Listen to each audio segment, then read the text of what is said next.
Thomas Hardy, Chapter 1. A fair vestal throned in the west. Elfrida Swancourt was a girl whose emotions lay very near the surface. Their nature more precisely, and as modified by the creeping hours of time, was known only to those who watched the circumstances of her history. Personally, she was the combination of very interesting particulars, whose rarity, however, lay in the combination itself rather than in the individual elements combined. As a matter of fact, you did not see the form and substance of her features when conversing with her, and this charming power of preventing a material study of her lineaments by an interlocutor originated not in the cloaking effect of a well-formed manner, for her manner was childish and scarcely formed, but in the attractive crudeness of the remarks themselves. She had lived all her life in retirement, and the monstrari digito of idle men had not flattered her, and at the age of 19 or 20 she was no further on in social consciousness than an urban young lady of 15.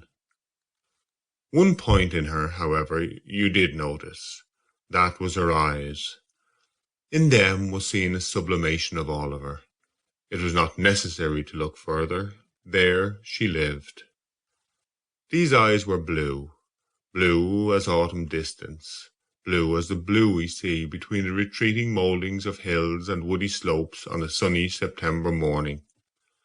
A misty and shady blue that had no beginning or surface, and was looked into rather than at.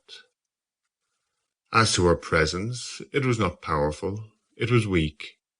Some women can make their personality pervade the atmosphere of a whole banqueting hall. Elfrida's was no more pervasive than that of a kitten. Elfrida had as her own the thoughtfulness which appears in the face of the Madonna della Sedia, without its rapture, the warmth and spirit of the type of woman's feature most common to the beauties, mortal and immortal, of Rubens, without their insistent fleshiness, the characteristic expressions of the female faces of Correggio, that of the yearning human thoughts that lie too deep for tears, was hers sometimes, but seldom under ordinary conditions. The point in Elfrida Swancourt's life at which a deeper current may be said to have permanently set in was one winter afternoon, when she found herself standing in the character of hostess, face to face with a man she had never seen before. Moreover, looking at him with a Miranda-like curiosity and interest that she had never yet bestowed on a mortal.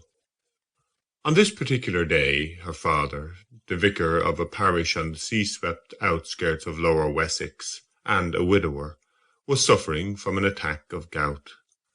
After finishing her household supervisions, Elfrida became restless, and several times left the room, ascended the staircase, and knocked at her father's chamber door. "Come in," was always answered in a hearty out-of-door voice from the inside. "Papa," she said on one occasion to the fine, red-faced, handsome man of 40, who, puffing and fizzing like a bursting bottle, lay on a bed, wrapped in a dressing-gown, and every now and then enunciating, in spite of himself, about one letter of some word or words that were almost oaths. "Papa, will you not come downstairs this evening?" She spoke distinctly. He was rather deaf. "Afraid not. Very much afraid I shall not, Elfrida. I can't bear even a handkerchief upon this juiced toe of mine, much less a stocking or slipper. There it is again. No, I shan't get up till tomorrow." "Then I hope this London man won't come, for I don't know what I should do, Papa." "Well, it would be awkward, certainly." "I should hardly think you would come today." "Why?" "Because the wind blows so." "Wind? What ideas you have, Elfrida. Who ever heard of wind stopping a man from doing his business? The idea of this toe of mine coming on so suddenly. If he should come, you must send him up to me, I suppose, and then give him some food and put him to bed in some way."